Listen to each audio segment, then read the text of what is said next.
So feel free to grab some refreshments as the setup. There's plates and stuff like that. Just, you're not gonna bother anybody. We're gonna get started though. And if you want to go to the welcome loop. Where was that? The first tab. The first tab. This one. The second, second tab. Okay, got it. All right, so my name is Jonathan Bruns. I'm chair of the council. We have a board there. Some of them are here. Sam, there's Jake. There's Gore, but there's me. And then I saw Cassie. But I don't see her now. Okay. So we start with our mission and vision. We envision a Capitol Hill, which is this neighborhood where all people feel a sense of value and belonging and are empowered to contribute to the civic life and well-being of the community. Our mission is to strengthen the community by educating, engaging, and uniting the residents through inclusive dialogue and programs that improve the quality of life in the neighborhood and in the broader community. Go to the boundaries. You remember if you're in that boundary and you meet those criteria. Sorry. That's all right. Okay, we're good. You can go ahead. Okay. General rules of this meeting are be respectful, be polite. If it's contentious and there's a lot of stuff, I will be like calling on people. Please talk when I call on you. That kind of stuff. Okay. Okay. And then yeah, we don't need to go that. Yep. Okay. And then we're dignity here. So that's the dignity index. You should follow it. We try to keep things on the green side, green to blue. And we'll just kind of roll into our updates. So we'll go back to the agenda. Okay. Oh yeah. If you want to join the committee, we'd love you. So come talk to us afterwards if you'd like. We all love you anyway. But we love you extra special more. So the first item of business is Marmalade Jam Fest. That is coming up. That is September 26th this year, which is I think the fourth Saturday in September. And it's going to be great, but we also need your help. So if you have people that want to donate to help us, or they want to the microphones Put out. I feel like it's like musical chairs with these microphones. Donate. Okay. So yeah, we need vendors to sign up to be booths. We need volunteers to help run the show. You can do all of that through the event meeting website, which is this button. You can go there. Okay. Loading. And here it is. So you can learn more about this. You can sign up to do all sorts of things about it. Please tell your friends. We need to be like marketing about this, all that. So we love if you could share things with everyone. That will help. Okay, so the next is UDOT Film Center. We use their boardroom. If you want to see a movie, they usually have one. And they're kind of like pretty cool. A lot of them are free. You have to like register and stuff, but you can just go through the current events and find something to watch. And they are our neighbor. They are down on 400 and 400 in this spot. All right, Jake. Okay. That's their website. And then it went out in the email blast, but the Capital 5 race has been canceled. So they didn't get enough people to register. So maybe they'll take a cooler month and they'll have more people next time. And then I think we can roll right into UDOT because we'd like to get their update on Pioneer Trail first. Did I type trail? Trial. Pioneer It's Trail. okay. Oh. No, it's Yeah. and we can do the slide if you want. If you want to stand in front of the What would be best? Do you want me to be here? Whatever works. I'd be happy to. But then just make sure you talk in the microphone so this picks it up.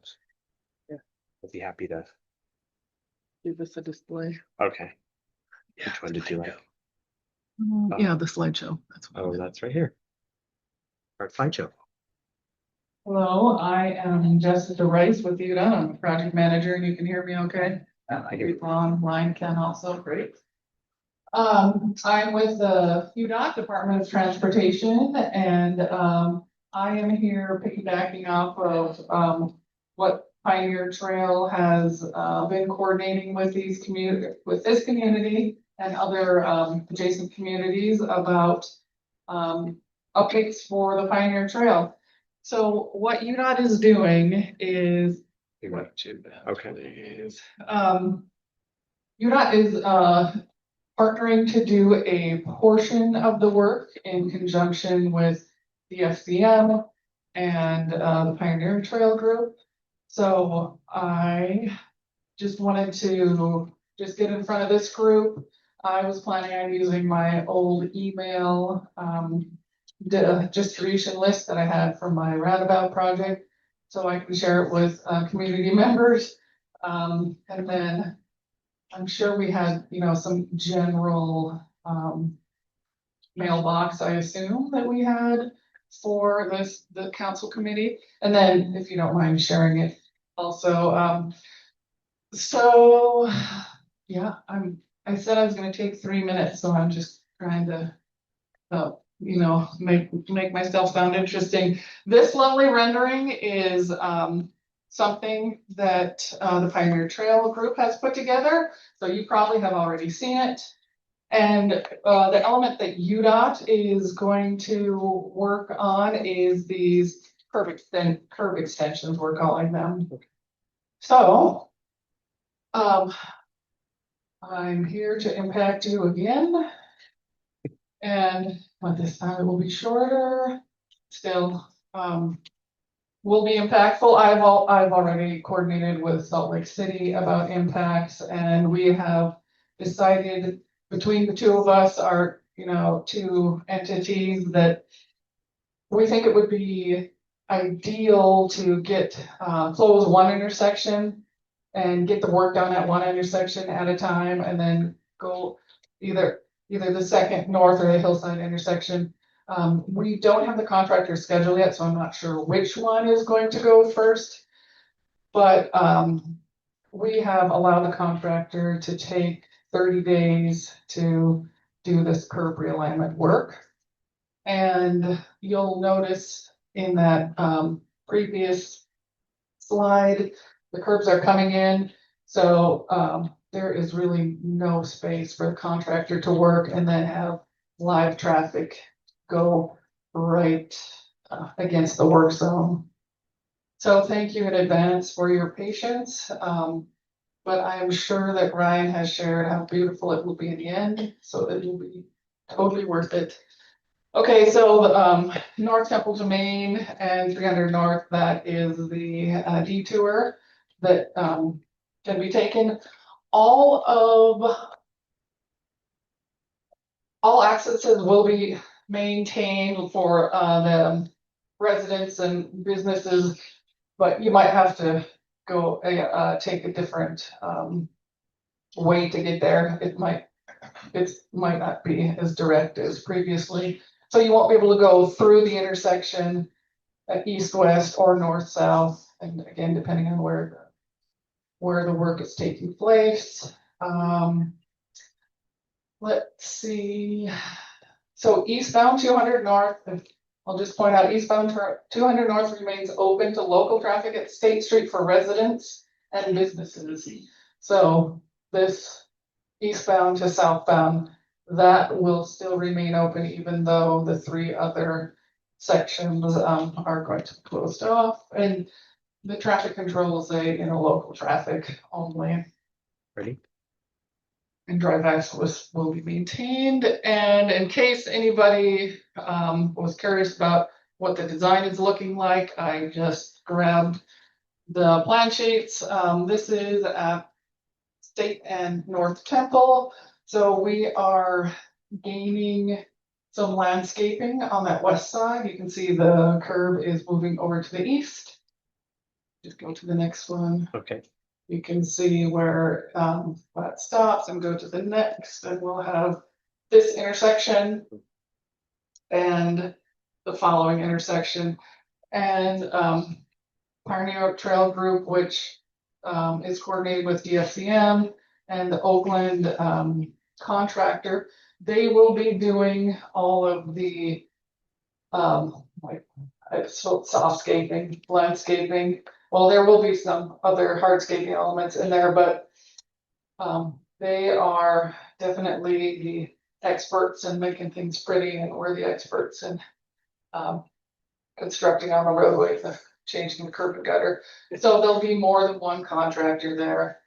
But we are coordinating weekly, and we are collaborating on what work can be done at the same time to optimize any closures that are being done, so that the other contractor can get their work done too. Yeah, there is not much. I think I maybe went 6 minutes. Any questions for now? Sam? Yes, just about pedestrian impact in terms of going up State Street or across Street. And then could you please just repeat the question? Sorry. Oh, okay. Sam is wondering about pedestrians going northbound and southbound and east and west. And you know what? That will be laid out by the contractors. I don't know how exactly they plan to phase it, but as UDOT, we require a pedestrian and all user detour plan. So they can't propose something that is leaving no access for pets. I just don't have the details.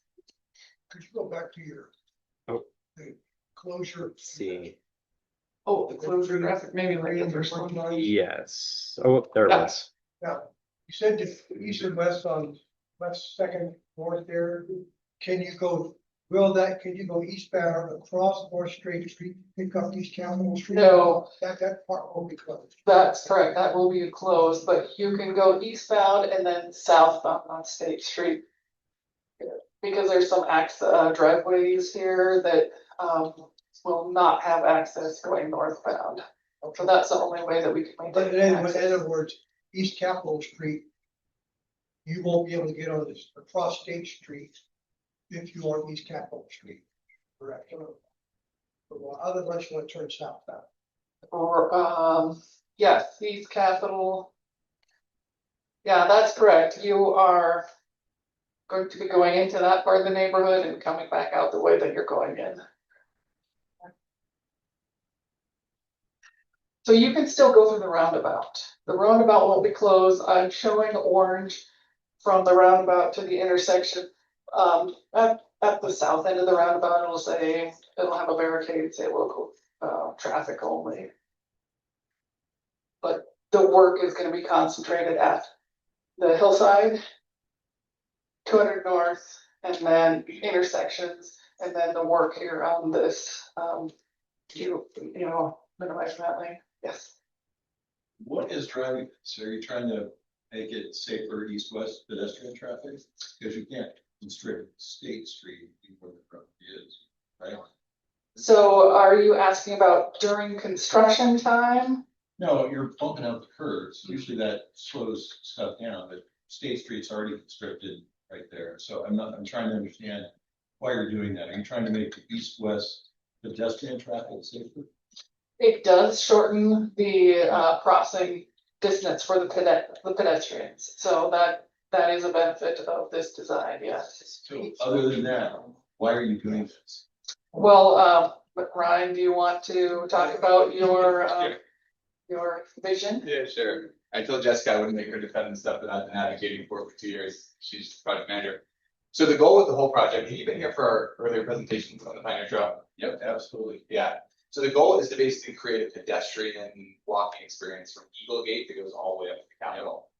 And so the lane narrowing allows two things. One is it slows traffic a bit, right? So you get down to basically right now curb and gutters are 12-foot width lane, which is like a freeway width lane. It looks narrower because the treescape and everything has a narrowing effect. the rendering looked more dramatic than it is. It basically, we gained just about 15 inches in that, and it allows you to put benching at each of those intersections. So for tourists or pedestrians who are climbing that hill, a lot of them will sit on curb or on people's So the staircases. sidewalk will essentially stay the same, but on the bump outs, you'll have. Correct. A place to pause. You'll have benches on each of those corners, and then yeah, it slightly narrows the, for anyone who's tried to cross east to west on that Yeah, street, it can be tough. it's actually really hospitable. So this just gives a little bit more visibility to someone who's standing there. Thank you. Yeah.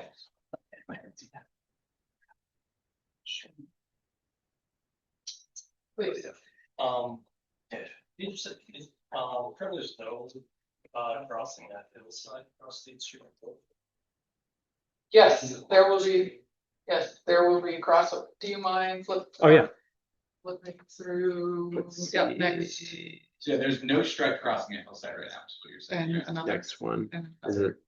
it Isn't this hillside? this hillside? Yeah. Okay, Can't so remember. here is, yeah, you can see the ped ramp on this side and this side, and that'll go east-west, again, that shorter there, and then north-south.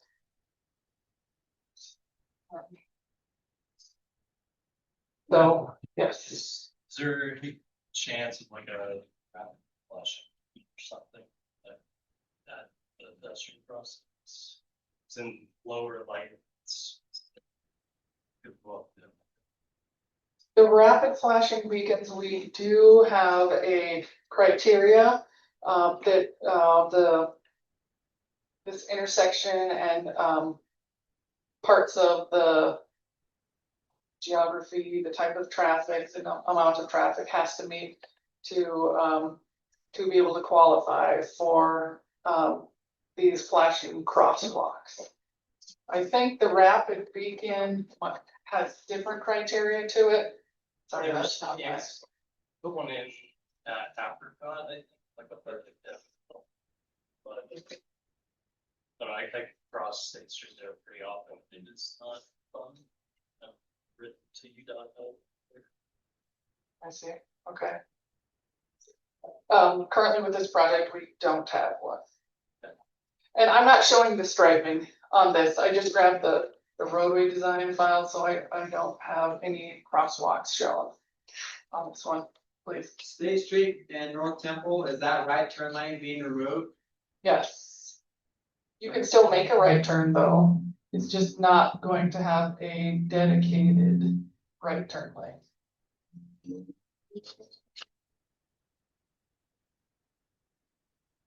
Now that pushing traffic back up, because it doesn't affect our fire response or lights, we'll get where we need to, but is that then going to push traffic back up further up the road? We have looked at the traffic volumes there and we were able to change some signal timing, so we don't expect to see a difference really at all. Okay. 2 questions per person. This is my second one. Yeah. All that's closed off during the temple thing, right? Main Street will then not have any access in that area.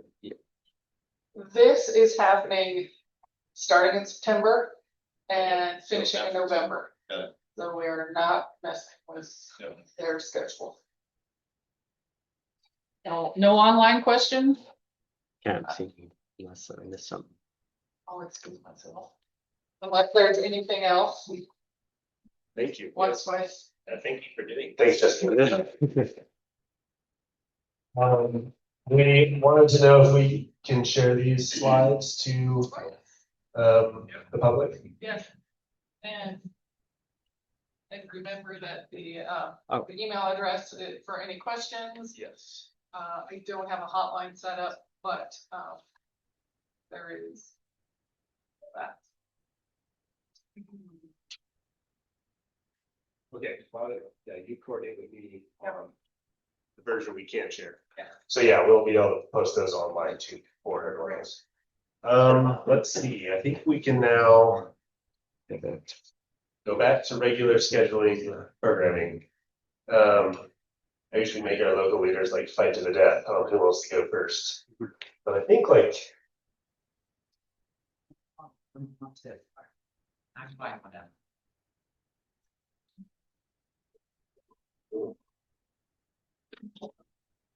Let's do the fire department. Yeah. Thank you, guys. We shouldn't be too long. I know we're Capitol Hill, but hello, my Marmalade friends. Just a few safety tips today.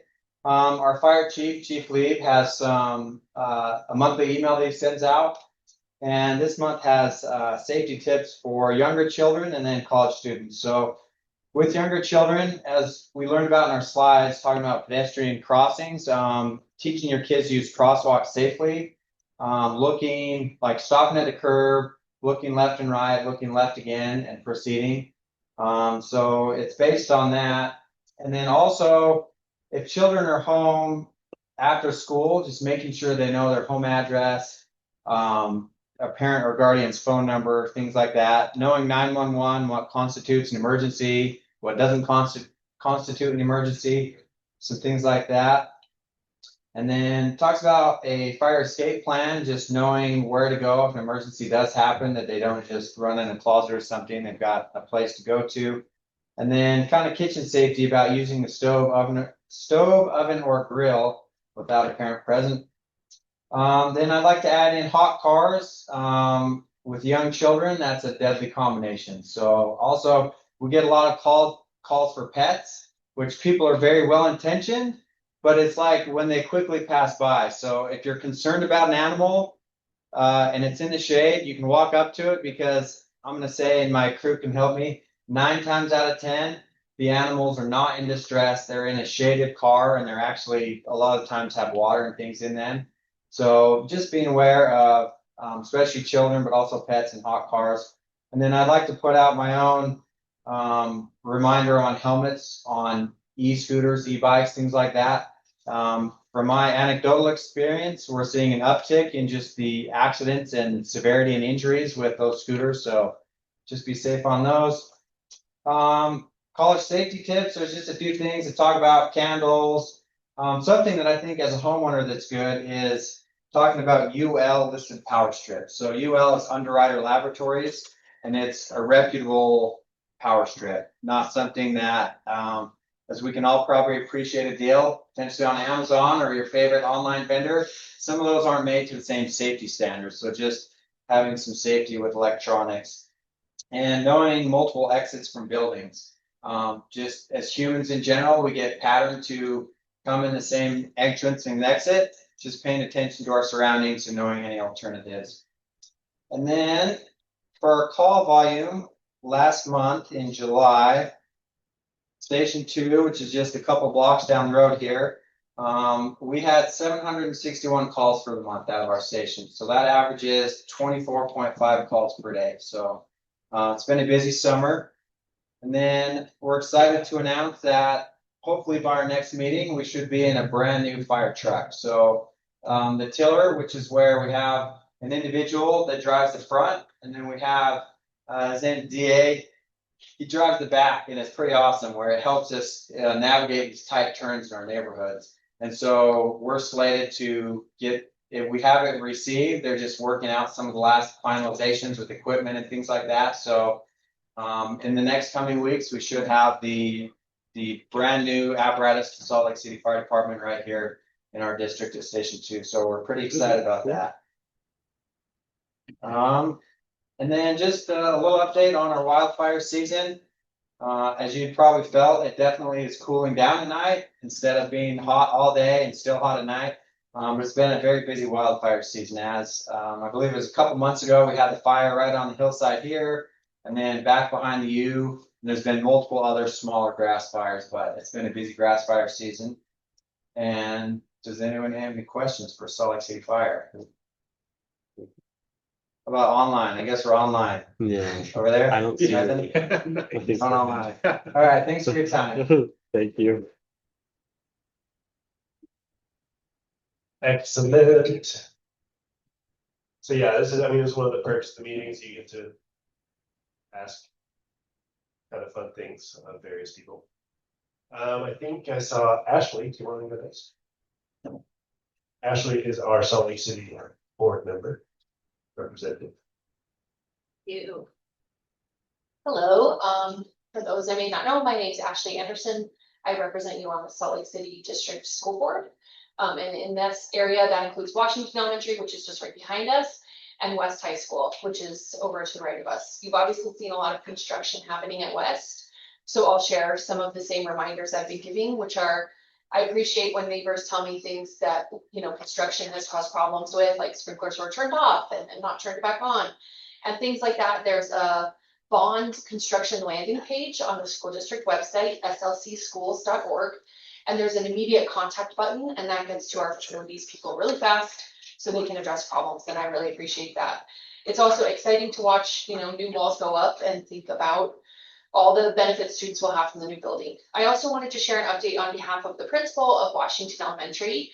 He wanted to let the community know they are continuing to work on their application to become an authorized IB world school. So for those who may have had students go to West or who went to West even, the International Baccalaureate program is a really great educational program, and it doesn't only start in high school, it starts in primary years. And so Washington's been working really hard on their application. They're just waiting a few signatures. And they want to also thank Capitol Hill Neighborhood Council for the support the community offers at different events, and just encourage you to keep apprised of what's happening at Washington. I usually give a reminder, and school started just yesterday. So you'll see more pedestrians out and about, specifically going to Washington and going to West. You'll also see a lot more cars and a lot more bikes. And I really encourage you to use safety, specifically with e-bikes, you know, wear the appropriate helmets, look out for little tiny people walking, and look out for a lot of extra traffic. But I'm happy to answer any questions about what's going on at school. Yeah. Let's see peak times. Oh, The pedestrian traffic in the morning and in the afternoon. that's a great question. Washington's first bell is at 7:55 because school starts at 8. So you'll see people between like 7:30 and 8 circling, and then school dismisses at 2:30. West starts at 8:45 and goes until 3:15. So say between 7:45 and 9 is when you have our peak traffic in the morning, and between 2 and 4 in the afternoon. Thank you. Any other questions about what's going on in school? It's back to school. It's such an exciting time. Can't believe Who it. didn't love it? Yes. This building coming up over here. Yeah. the Building, what, a little ignorant, what is Oh. happening? Yeah. So what is happening, many people know this already because there was a lot of feedback and discussion. They even had a cool model they brought to the building or to this meeting. So the academic building is being built across the street. So our tennis courts, baseball and softball field, and track were temporarily relocated so that they can build the whole entire academic building on that side of the street. When that's done, every attempt is being made to preserve as much of the clock tower and facade as possible within that sort of box where the clock tower is. And that will become the entrance to the new athletic complex. So when that building is finished, which is, you know, I had a student starting 7th grade. I think they may have their senior year in that building. It takes a long time to build a new building. They will then begin construction on the other side. So that's the long-term plan for West, and that was funded graciously by a bond from the taxpayer. So we appreciate you. Yes. So do the athletic fields and stuff then move across the street? The athletic fields will then move back across the street. So right now, Room there for the football stadium and all that stuff? yeah, so the football stadium will stay where it is. Oh. The football, because it's there now, but there will be other things that are relocated there. So, right, for many, many years, we will have baseball and softball at Rosewood Park in Rose Park, which is graciously in collaboration with the city. And our track is running at Glendale. And we have tennis using a facility that they agreed upon, but I'm not sure which one it is. Yeah, so there's room for everything. The plans are all on the website too. Any other questions? No, thank you so much. I'll pass the mic. Thank you. Thank you. And I think we can hear from Jen Dailey-Provost. She's online. Okay, yeah, so what we gotta do is we gotta like. Can you hear me okay? Yes, one moment, we gotta get your face on the projector. Okay.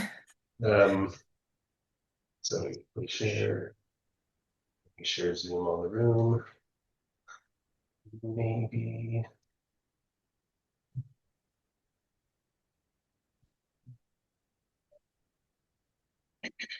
Okay, you have to do it.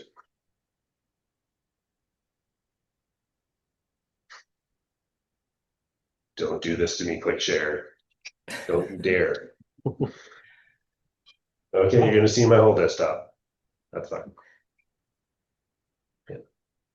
Yay, we can see Now you we see you. and hear you. Hello, everybody. Thank you so much for having me. And thank you for the deference on remote attendance tonight. Today was August interim session up at the Capitol. And so I promise I was in dress clothes most of the day, but now I'm in my summertime, it's late in the day attire. So thank you for your patience.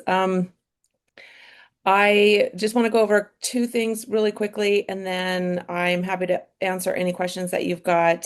For those who haven't had a chance to meet me, my name is Jen Dailey-Provost. I have the privilege of representing our district in the Utah House of Representatives, which of course includes the Capitol and going forward, not the Grand Liberty Arch Memorial.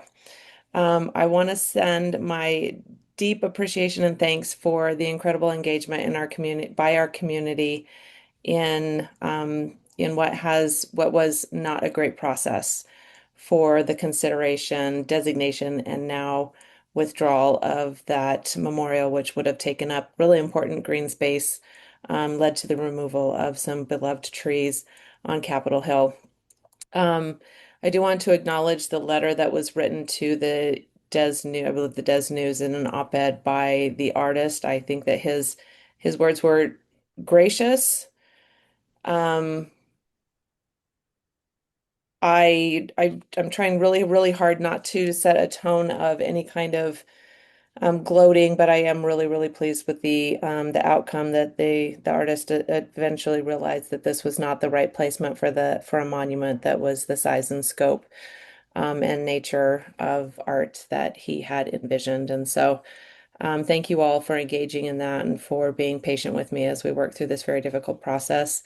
My intention going forward, because I do sit on the Capital Preservation Board, is to have some very serious conversations with my fellow board members about the process by which memorials are considered and approved. And for those who haven't heard the very long story, the vote on the arch was a culmination of a lot of confusion about a 100-year memorial that was supposed to be slated for the actual Capitol grounds, so not across the street where the triangle is.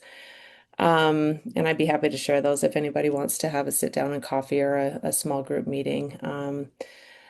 What I don't know now going forward, which is still up in the air, is the Capital Preservation Board had been considering a 100-year memorial because we are at 100 years since the last large monument was installed at the Capitol. And when the decision to vote on the arch was made, a vote was also made to not approve a 100-year memorial at all. And so I don't know what the I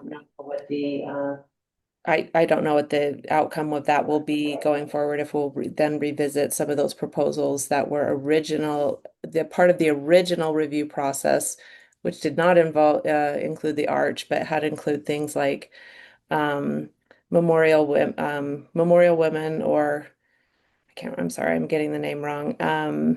Monumental Women was one of the proposals. The Golden Spike, which was a 45-foot golden spike, was one that was being proposed. Anyway, so process is still up in the air, but my intent is to make sure that we are better about inviting and incorporating public comment and feedback in these decisions. So thank you for being engaged. I think that it has fundamentally changed the tone and tenor on how we go about these processes. And then the only other thing that I wanted to mention tonight, again, I mentioned today was interim session at the Capitol, which kind of is a portent of what will be coming up in the 2027 general session. There is a lot, almost every committee at interim today considered some kind of discussion about data centers.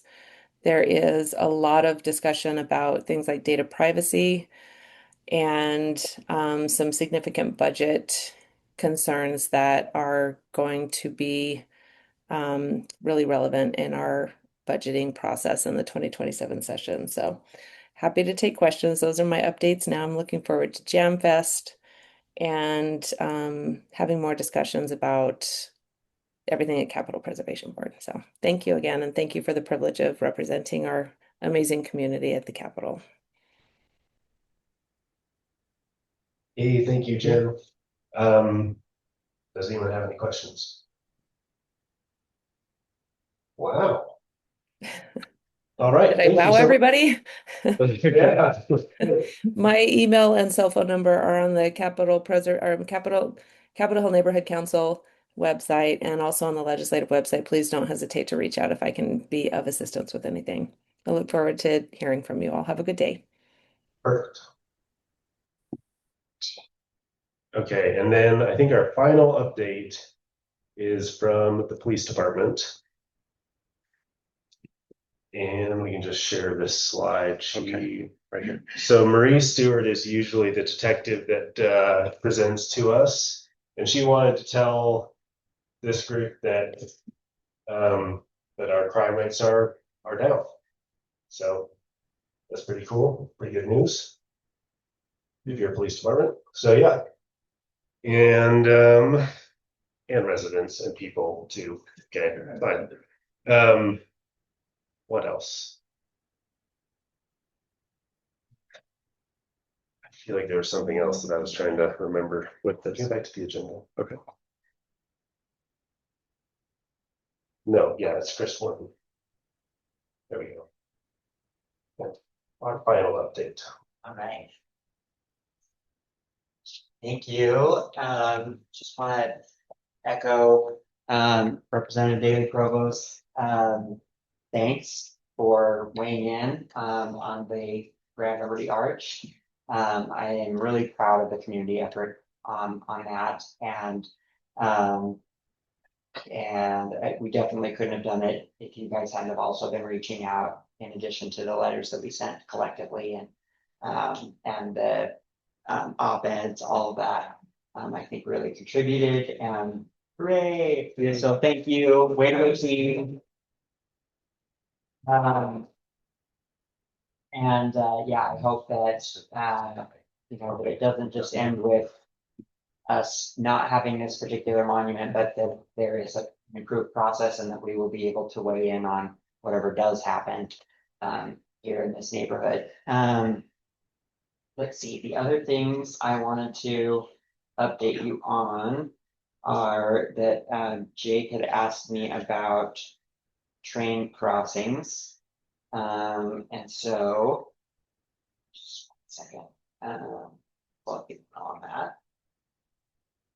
And whether we could get, because there are some train crossings that have timers that tell you like the estimated wait time.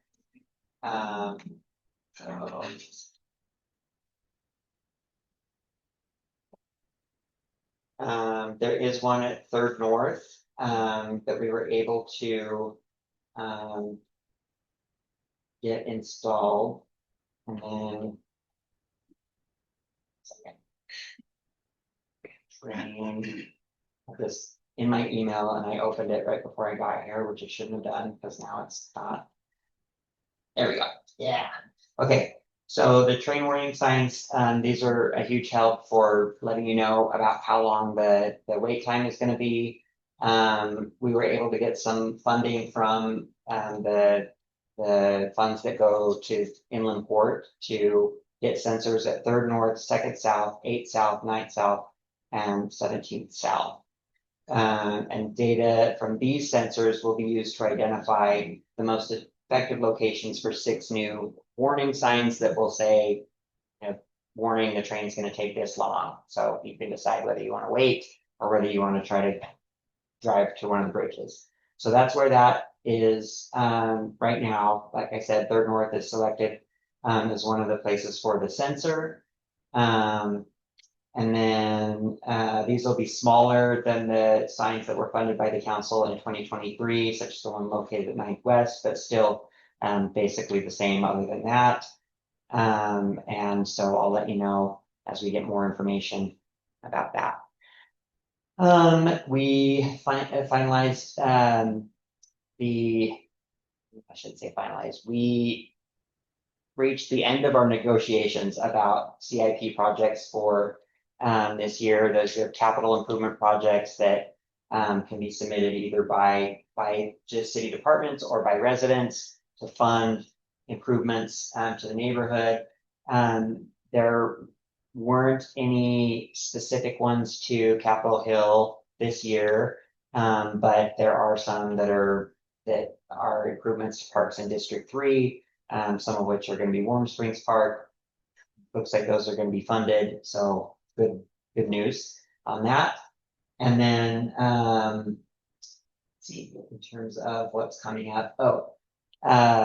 One thing that's coming up is that the chair really wants to have a discussion on before the end of the year is expanded housing opportunities ordinance. So the ordinance is called expanded housing opportunities.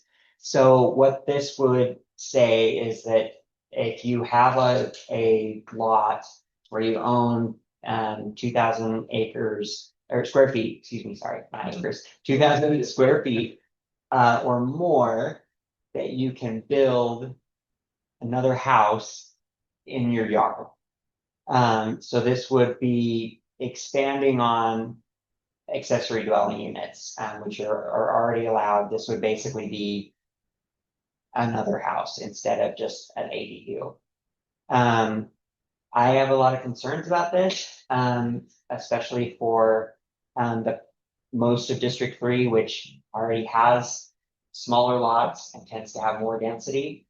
I understand that it maybe makes sense for some of the other areas of the city where the houses, they have further setbacks from the street, they have bigger yards, but here, my house, I can already kind of lean off my porch and touch the house next to mine, and it's not even that far of a lean. And so I have concerns about adding density on top of that, and there already are a lot of parts of the neighborhood where there already is a house in someone's backyard, and that was before we even had zoning.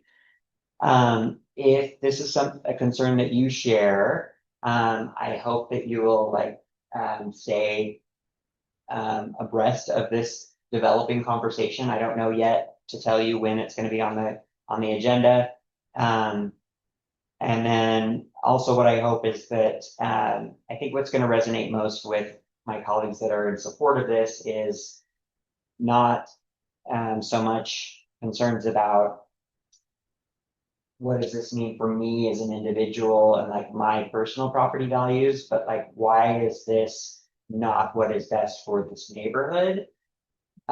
Because we already have so much density, we already have smaller properties, footprints, we have smaller streets, we have more congestion, we just are already a lot denser.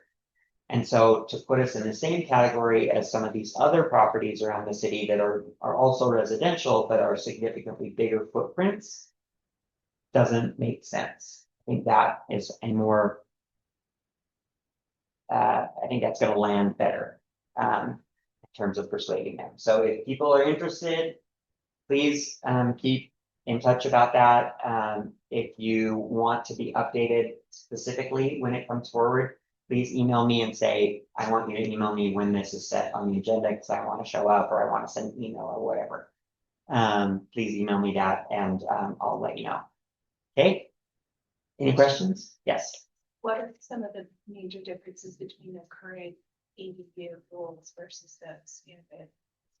Yeah, so right now there's a cap on how big ADUs can be, regardless of how big the yard is. And this would basically let you build up to a certain size as long as you had a certain amount of setbacks from the property line. So like the bigger your yard, the bigger that the second dwelling could be. And you know, I can't like totally say that you know, that's a crazy idea and unworkable because we've had that in our neighborhood for generations, but that was before zoning. And if we allow that right to everyone, that's not a right that you can take back. right? Because once you give someone a property right, when the government takes it back, it's a taking. So even though I know not every house is gonna do that, the fact that every house could now legally do that is problematic, or could be. And I think the goal of wanting to add more housing and add density and help with the affordable housing crisis is an admirable goal. But when you look at the cost of like building a house in your backyard, that's not going to translate to a lot of affordable units, I don't think. In other areas where you could maybe build, several, like you could build townhouses or something, that you could maybe get enough income to cover the investment. I don't know that it's going to help in this area. Yes. These units. I have a couple questions on it. Number one is, I guess they would be rental units. And the second is, these are rental units. And you were talking about the congestion, obviously, it's how many cars associated with that rental unit as to the street issues and stuff. When people talk about this stuff that you read, you bring these points up. What are their responses? What's the gain? What do they see in the gain of this by saying, yeah, we have a 600 square foot, whatever you want to call it, in our backyard? Do they ever discuss the impact to the neighbors, the impact to the neighborhood, the extra cars, and all that other stuff when these conversations are going on? How do They do. justify this? Yeah, I think they definitely hear those things, and so we just think of the best way to kind of frame this and do it in a short amount of time. So I think we all on the council, all 7 of us, feel like there is a mandate from voters to address affordability across the board. And I think that housing is first and foremost because that is people's biggest expense. And that's an area that's within the city's purview, unlike childcare, which is not, and that's usually the second biggest expense. So everybody's focused on housing and affordability for that reason. Then there's the fact that state law doesn't allow cities to require affordable housing. We can only incentivize it through zoning or through offering funding. If people say, I promise to make this many units affordable, will the city help finance the project? So those are kind of our 2 options. And then I think some of my constituents that, let's say along North Temple on the west side, they have multiple large scale projects that are being added that are mostly affordable units, because that's where the land that the city has that could be used for affordability is being built. And it's also where we've given more grants and loans to build affordable housing. And they're saying, in my neighborhood, we're adding 500 units and it's all affordable units. And we're asking you over in District 3 to add a sprinkling of units in the backyard. That is a fair ask of us, given what we're dealing with, I think is what they might say. Thank you. Yeah. Thanks for everything you described to us so far. I appreciate the update. I had a couple of questions for Chris. I'm going back, if you don't mind. Yeah. The process for approving monuments, I believe that I'm not sure who that was, CPD, I think the Capital Preservation Board, had approved 2 monuments for further consideration. I guess that was 2 from several submissions. One had to do with, I think, the theme of the Golden Spike, and the other the theme of getting built here first in the U.S. Something like that. But did that involve any input from anyone else, or was that pretty much just a few people, including the CPB, that reviewed the submission to decide? is the second part, and it's a small group. And even though there is, a line in the statute that talks about, conferring with the city, that is, has mostly been interpreted to be as it relates to the Memory Grove, which is adjacent Yeah. to the Capitol property. My understanding of the feeling of the people that are on the board is that that doesn't apply to anywhere else around the Capitol. And even if it did, that that the state ultimately trumps what the city wants. So, the state interests supersede whatever the concerns from the city might be. Right. And you already have, Jen Plum and Jen Dailey-Provost on the board, and they can represent what the city wants. Do you think they got the message that these kind of decisions are made in the future, that they will come to the public and ask for their opinion?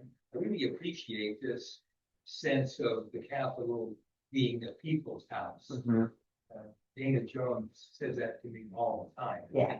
With that 20 times from her. I appreciate that. They love it when people spend time on the ground. Yeah. Reference to the people's house, but the business of choosing monuments apparently is not the people's responsibility, it's for them. Yeah. Did they learn that lesson, or did they just go off and do the same thing in a few months? So they pursue this monument. I mean, I sure hope so. And I really can't speak to, what their thoughts are. And I haven't heard enough back from other members of that board to be able to kind of glean or read the tea leaves. I think that even the people that were in favor of the arch I think they thought that they were adding to the people's house. Right. I do believe that. And I think that it's just sometimes you make assumptions that any art being added is good, and that the public will like it. And so I think it's the difference between doing something with the community and for the residents of Utah and having their input versus doing it in behalf of them, without their input. So that's why the process is so important. And when there isn't an opportunity for meaningful public input, there isn't a way for the public to say until the design has been rolled out, we don't like this. So the only way to avoid that is to build a better process and let the input come earlier. Jen also seemed like she might want to respond. Oh yeah. Okay, I think we can hear you. Yeah, no, can you hear me? Okay. I hope I didn't misspeak, Jen. No, you know that the was people on really the board. I only know you and the other Jen, really. no, your responses were great, and I just wanted to Oh, address we the can't question. hear you yet, Jen. Okay, hold on. Can you hear me now? Why do they always make it so difficult? I think I'm unmuted. There we go. Yes, we we got you. Okay. Sorry. No, Chris, you answered that beautifully. And I just, I addressed the arch and the process when I spoke a few minutes ago. So I'm glad for the opportunity to readdress the question. I want to be really, really clear about some challenges that are ahead of us, because the Capital Preservation Board was created in statute, and and I sit on that, and as Chris said, Jen Plum sits on that. It is a handful of legislators. It also is the governor, and a couple of other community members. The state treasurer sits on the board. The attorney general sits on the board. And as per statute, it is meant to be a representative board like the legislature is. And so I'm not making excuses and saying that the process was good or ideal or even acceptable, but I do want to be clear that the process by which the arch was approved was conducted within the scope of the rules that are set out in statute. And so what my goal is going forward is to ask the board to readdress what those rules are because they don't require public comment. And so the attitude, unfortunately, of many board members is as a favor, as a concession, we can seek feedback if we want it, but we're not required to because the mindset is, and I'm not making excuses. I'm not saying it's the right way to go about it, but as per the letter of the law, because it's thought to be a representative board, and I'm your voice on that board, that my vote represents our community. And so when public feedback is sought, it's considered kind of um a fate, we've Bonus. invited it because we're trying to be gracious, but we don't have to do this, right? I will bring to the board an agenda item to reconsider that, to require public feedback for these decisions. And the votes will still fall to the board, but to give ourselves permission to decide whether or not to have public feedback as a part of the process on the record, I think is deeply flawed. We take public feedback in committees when we're considering bills at the legislature, but again, we don't have a statutory requirement to have public feedback on bills. I'm glad that we do. Oftentimes it isn't as meaning. I wish people would take public feedback more into consideration in their decisions, but democracy is the worst form of government except everything else, right? So it I want our Capitol Hill Community Council, all the other councils, I want the communities to help engage in this conversation with Capital Preservation Board. I will be requesting that the chairs add this to an agenda item so that we do codify a requirement to solicit and consider public feedback when these decisions are made. I don't know how that will go, but we will have that discussion. Does that clarify the process a little bit better and how I hope to move forward to a better process? That helps you, thanks. Okay, Yeah. yeah. Because we've seen how deeply flawed the process is. Yeah, and agree with everything Jen said. I think maybe the other thing too would be like if there is a little bit more time too, like I think maybe a lot of people didn't know that they could even, Yeah. reach I out. didn't And know so, it was coming for a vote, and I sit on the committee. right, right, yeah. So yeah, I think even if they don't do a public comment period, like having a little bit more time Notice, would yeah. help a lot. Yeah, Yeah. and I want to make sure that we're clear that those public comments are part of the permanent record. Right. Yeah. So we're going to work on it. And thank you again for being engaged. This was a really, really important experience. Thanks, Jen and Chris. Thanks to both of you for all of the care you've shown us in this process. Really appreciate it. Something that I, as an observer, also, I am sorry for being moderately off topic, but it's on topic for the tangent that we're on. So thanks for your patience. Something that I, as an observer of CPB, have been perplexed by is kind of this thing that we're getting at, where it's like, this is supposed to be, I don't know, a pseudo commission of sorts that is doing the public's business, but like, anyway, it's an interesting structure. Won't get into that. And so like if we can have a process that is better at involving all Utahns and things like this on decisions about people's house, I would be all for that. Would love to support any efforts moving in that direction. Something though that like as I have sat with this, like I do think that there are certain requirements, and maybe you can help me understand this better. The Capital Preservation Board, I mean, is supposed to like a capital preservation board shall establish procedures for receiving, hearing and deciding complaints or other issues raised about Capitol Hill and the use of Capitol Hill. And in all of my observations of the board, I don't know what that process is. I've scoured the administrative rules for the state, and there's rules for reviewing complaints about free speech requests or about use of space in the Capitol, but nothing of such a general nature as to receive, hear, and decide complaints or other issues about Capitol Hill and uses of Capitol Hill.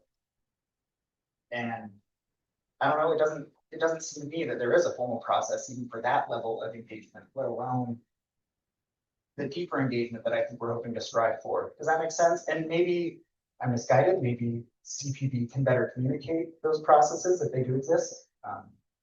Anyway, I guess that's my statement question. Statement question. Okay, so that's a fantastic question, and I've written that down because I think you're right. We, in addition to establishing better policies in general, we need to make sure that there is clarity for people to find those so that you know what the rules of engagement are and can engage meaningfully. So I will add that to the discussion that we'll bring to our next meeting. Thank you. Okay, you have one more? On this topic, yeah, thanks. Okay. This is the Brian. Let's keep it. Does anyone else have questions? Because Glenn's got like two or three more. This one. Okay. But my comment is for you, I guess, the board. I wonder if the board should write a nice little letter to the Capital Preservation Board, our neighborhood board, I mean, and just, I'm not sure how it might be worded, but the message is, grandfathered in Grove Park. But we'll have to talk this through, obviously, but if we appreciate. Can I interrupt for 1 second? Somebody's whispering near the computer, so I can't hear Glenn. Sorry, me. Thank you. Can you repeat it? What you said, Glenn? Okay, well, I'm just thinking a letter to the CPB from our board. And it might say something like, thanks for listening to us, you appreciate it. Of course, it was actually the artist that decided not to do this, so we can't thank the board for anything. But I guess the message would be mostly a request to be involved in the future. Now we're gonna take that to them, but I'm just suggesting, should we do that as well as a neighborhood council board? Yeah, I think that. Comment for the board, our board to consider. But Jen, what do you think about that? I think that any overture of goodwill would be warmly welcomed. And I think that it would be a measure of grace that the Capital Preservation Board hasn't necessarily earned, but would certainly establish a tenor and a tone of collaboration going forward. Good to hear. Ditto. I agree. Ditto. Okay, do we have any other questions for Councilman Wharton or Representative Julie? Samuel. Not. Okay, great. Thank you.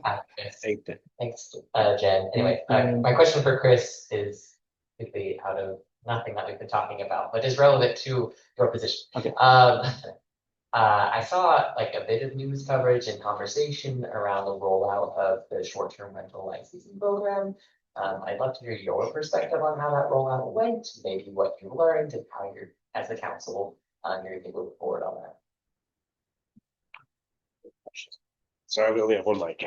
Okay, so what the, just to briefly explain, so what we did is we created a process where if you have a short-term rental that's in a zone where those are permitted, which is only multifamily zones,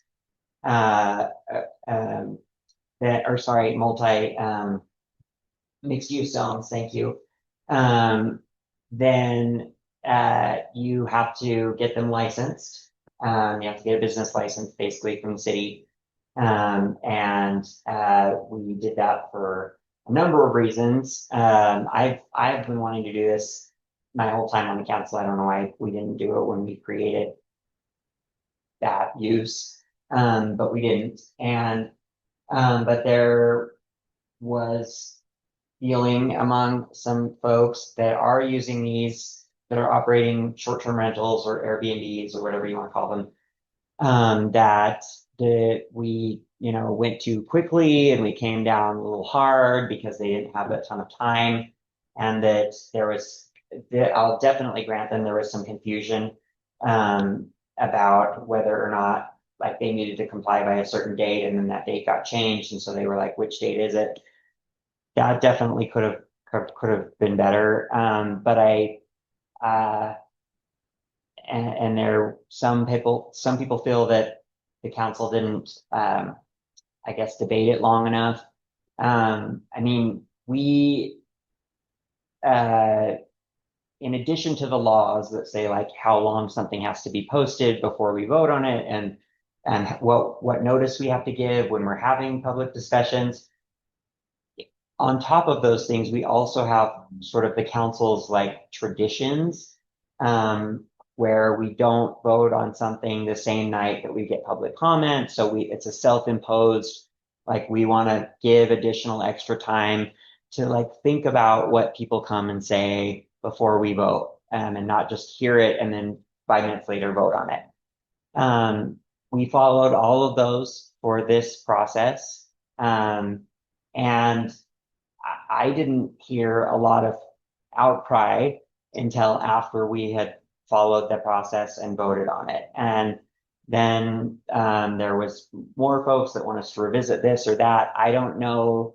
The council can always, pull something, revisit. We can always amend something that we enacted. I don't know that there's going to be enough support on the council to do that.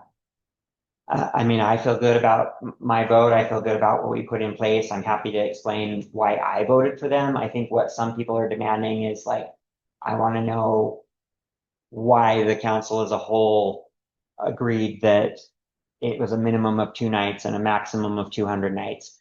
I can't answer that for the other 6. I can only say why it was persuasive to me.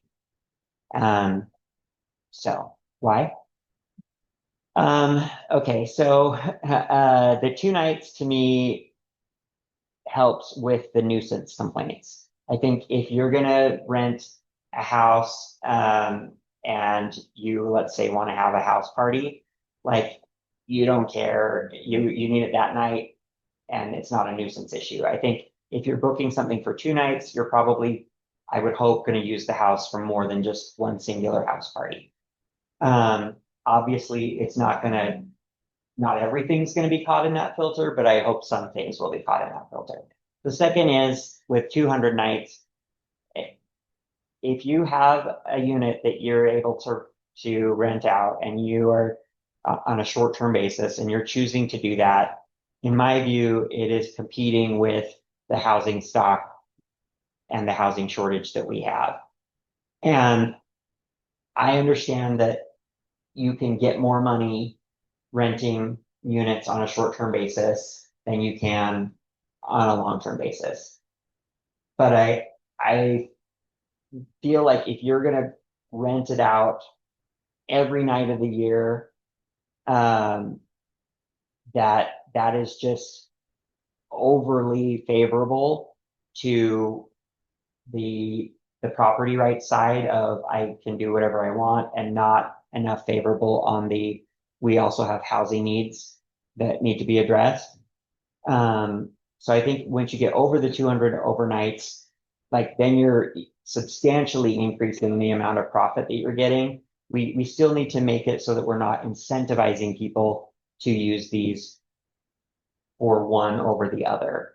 And I think if you get 200 nights worth of income on a short-term basis, that's roughly equal to what you could get if you used it as a residential year-long lease. Does that make sense? If you don't have a cap, then there's really no reason to make that for residential use. And so all of them are going to be Airbnbs. How about the one with 10% of units? I think that's, for me, we just don't want to, I don't want to have a building, or let's say, let's say there's like a fourplex or a row of townhomes. Like, I don't want them all to be Airbnbs in that area. I think we need to kind of spread it out a little bit. I think that helps with the nuisance issues too. We don't want to have a whole street where it's like, this is Airbnb street and it's Airbnbs all day, every day. Because that street is going to get a lot of calls for service, for police, for all these other things that it's disproportionate. It's going to put strain on the system. So I think that that's reasonable. I think there are ways that we can kind of clarify, and I don't know that we necessarily need to change the statute to clarify like what the 10% means or how it's calculated. Like, that's something that the licensing, the office that licenses them, I think they can kind of interpret that and enforce that how they think is best. If there is a need for clarification, we can do that. Okay. All right. Thanks. Sorry, those were long answers. I wanted to be thorough. Thank you, Taylor. Okay, I think we'll move on to transportation infrastructure plan. TIP. We call it TIP. It's kind of funny. It's like TIP at SLC. It's like a tip line, but it's really not. It's not. Don't send me tips. Unless they're money, I'll money.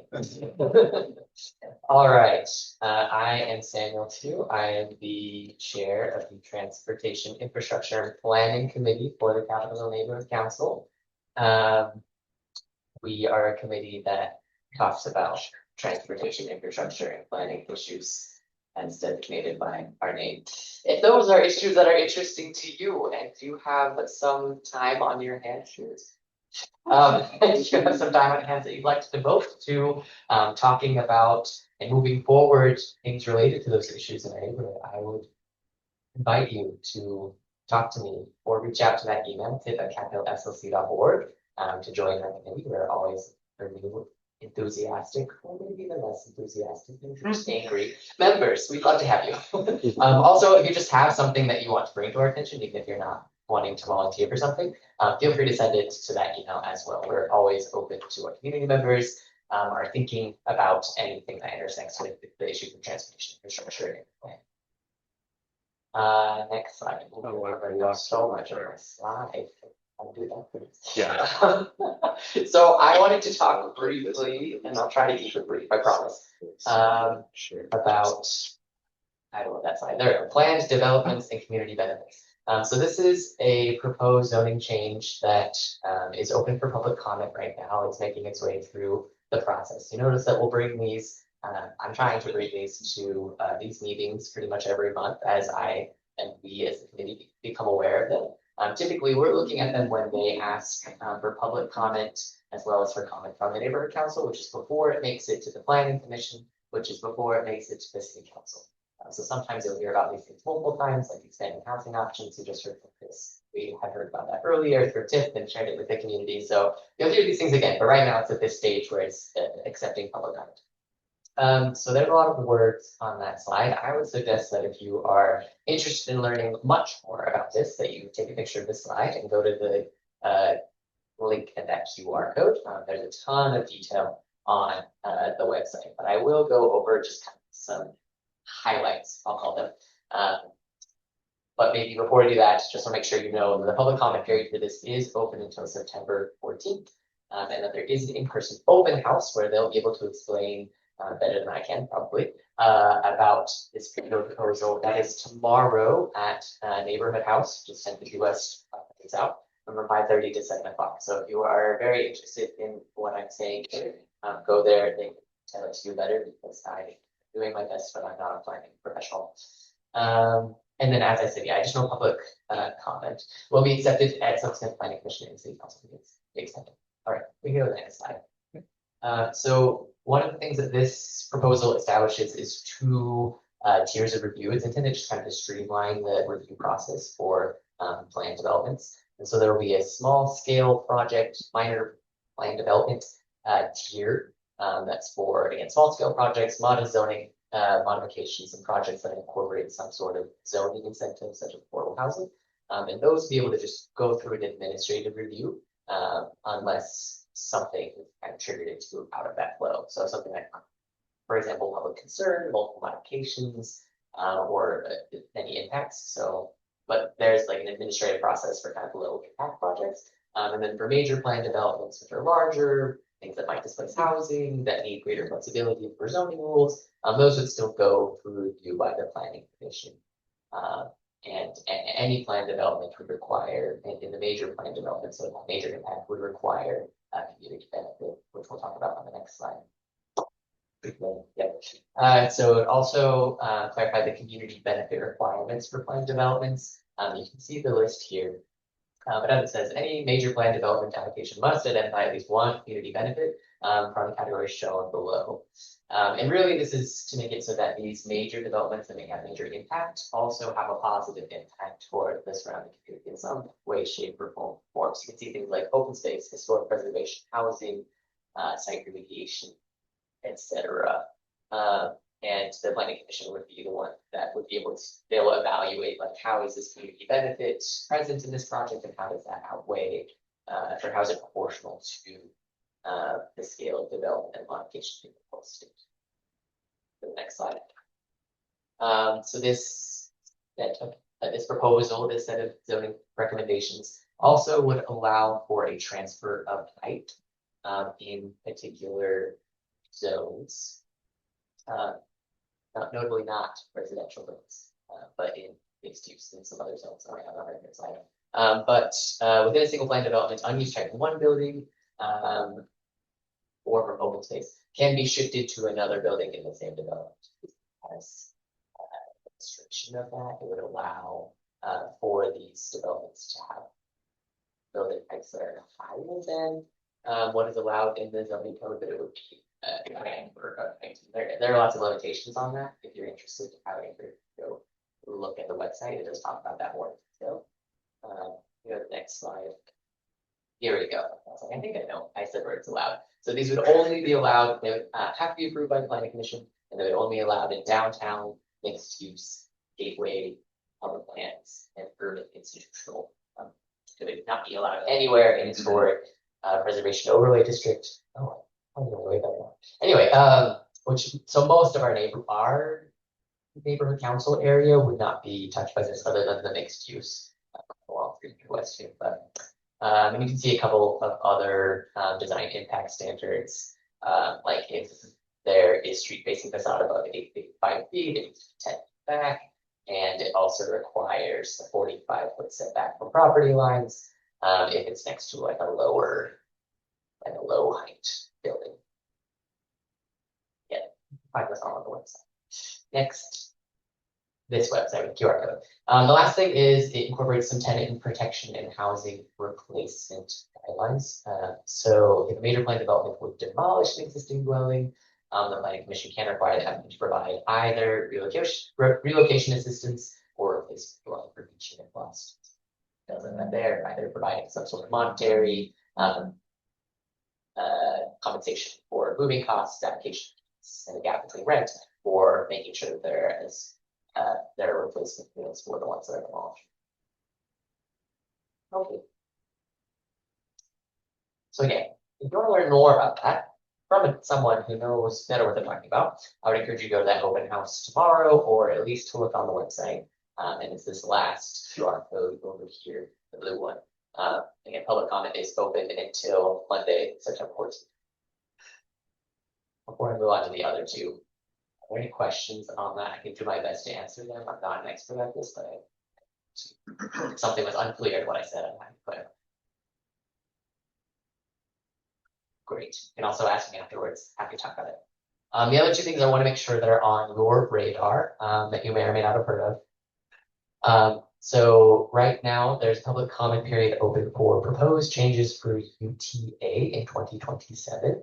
The main thing, you may have seen this, the Tribune I think just released an article about it today, but the main thing that there's been conversation about and that you probably want to know about if you're a user of public transit is that they are proposing to increase fares from $2.50 to $3 per ride next year. And so just for context, that would put Salt Lake City not Salt Lake City, Utah rather, on the same tier as like Seattle and San Francisco, which are the highest bear rates in the entire country. So it is a significant, they haven't done a bear rate rate hike in the past, it's 13 years or so. But at the same time, it is very significant and it increases fares, perhaps in a way that doesn't necessarily, but we're not Seattle, I'll just say that. I've been to Seattle recently and we are not Seattle. So it to me is a little bit concerning. I'll let you make a judgment for yourself, but raising it to $3. There are a couple of other things as well. They're gonna, along with that, they're going to, right now, you can only get fares if you pay through like an app on your phone, or if you use a Fare Pay card, but they are gonna be implementing, they want to implement rather, technology that allows you just use a credit card. It's a contactless credit card, you just pay with that. So that part I like.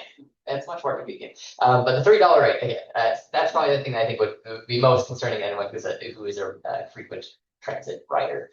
So that public comment period is open until Wednesday, September 9th. If you want to let UTA know about those proposed changes, you can read about the $3 rate change and everything else at that QR code or the website at the bottom there.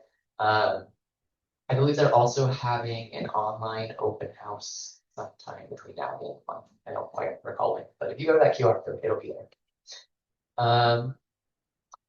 And then the last one, the middle one, is this SLC West East Connection Study.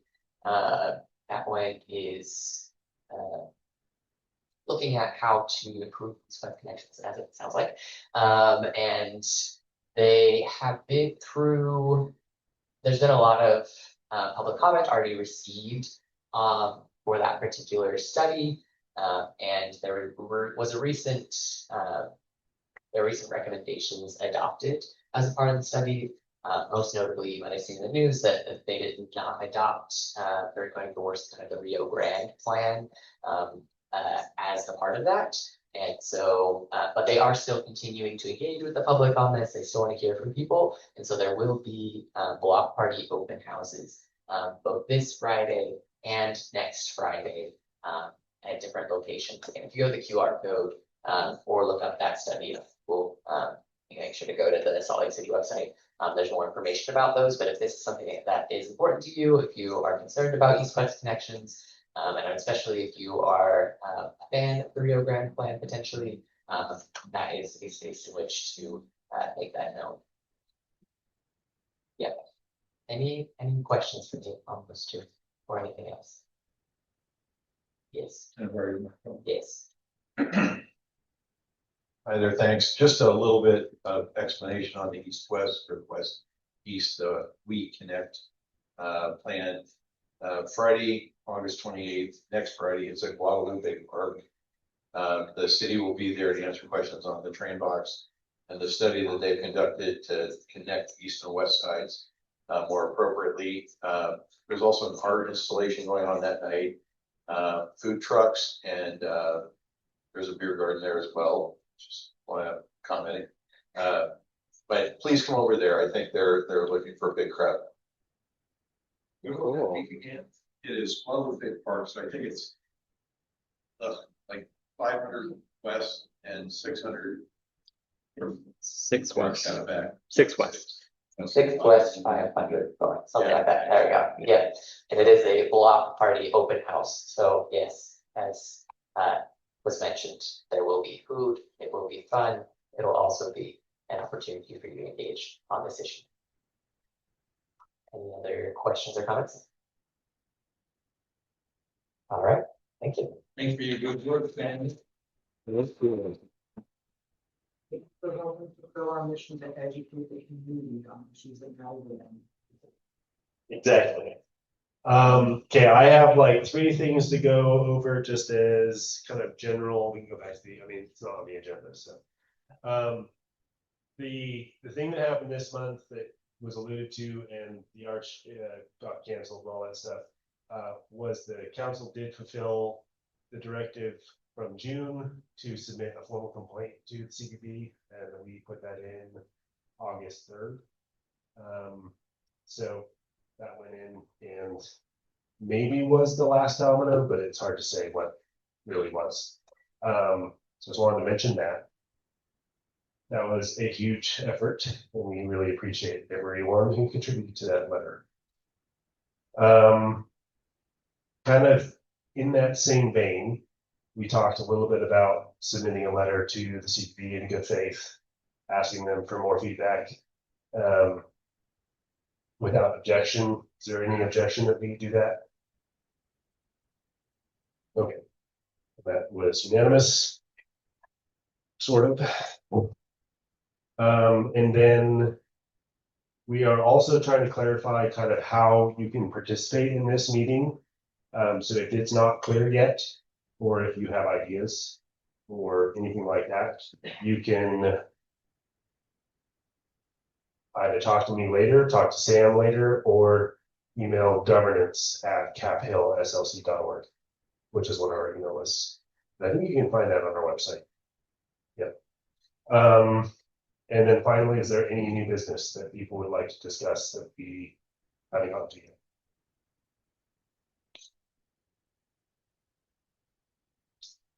Well, all right then. And, oh, Samuel, all right. I will participate as just a normal resident, not as taking my activity chair hat off for a second. But as a resident, I find Rio Grande Plan to be rather compelling. And I noticed recently that many of our neighboring community councils have written letters of support for the Rio Grande Plan, but Capitol Hill, their neighboring council, was simply absent from that list of community councils. So I was wondering to what extent community council members might be interested in supporting, expressing support for the Rio Grande Plan formally. Does anyone not know what the Rio Grande project is here? You do not. I think if I can just summarize it, and if anyone knows more than me, please step up. But it's essentially replacing a large portion of the train tracks operated by Union Pacific and turning it back into like the front runner hub of Rio Grande train station. And you can look it up. There's a lot of diagrams and things like that. I think the pushback is that it's a pretty pie in the sky feel, but then I think there's also a lot of comments that say that it's, investing in infrastructure is something that you should do as a city that's getting bigger really, really quickly. So, oh yeah, we have the internet. We have listen to me. I was trying to click on it. But I think what Samuel was getting at, is there any objection that we write a letter of support? Would we need more discussion before we do something like that? This. In support of the Rio Grande project. Good idea. Does anyone else think it's a bad idea? We can put it to a vote. All right. How would you like to go about doing that? Raise of hands. Raise of hands in support of putting a letter in favor of the Rio Grande project, please. That is almost unanimous. We'll probably, yeah, it's more than, but. So. What was that? And then ask for the no's, please. Okay, one. There's one no. All right. Okay. Is there any other business that people want to discuss? I'd like to comment on this thing. If they're gonna build this big, whatever you call this thing downtown, with the jumbotrons and crap like that. You need to get people there. And this is a great location to get people to that facility, because right now there's no parking for that stuff. They're building it as big as what they're gonna make it. Nothing that I've read shows anything about parking. You get all those cars and people and everything else that's supposed to be going on down there. And I've lived in a lot of places around where they have mass transit for major activity centers. And this is a great one to do it. Plus, it's a nice facility.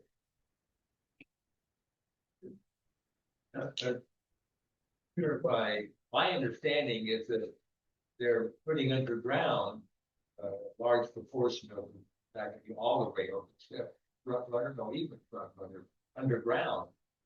So. Yeah, I may have glossed over that completely, but it'd be, putting, Really, the yeah. major change, not just. getting rid of all the surface crossings that the Union Pacific currently uses and putting them underneath the roads. We wouldn't have to stop for any more train crossings ever again. And they created that, they came here last year and talked about it for about half an hour or so. They did. I was pretty impressed. Glenn, you should have said that before we took the vote. I think it's the fourth one. I know. Chiding. You should go to that Guadalupe, event next Friday, just 28th. the city is there to talk about all of it. And probably receive comments. Okay, there's not anything else, I think. Is there anything else? We're gonna do. Thank you, everybody. Thank you.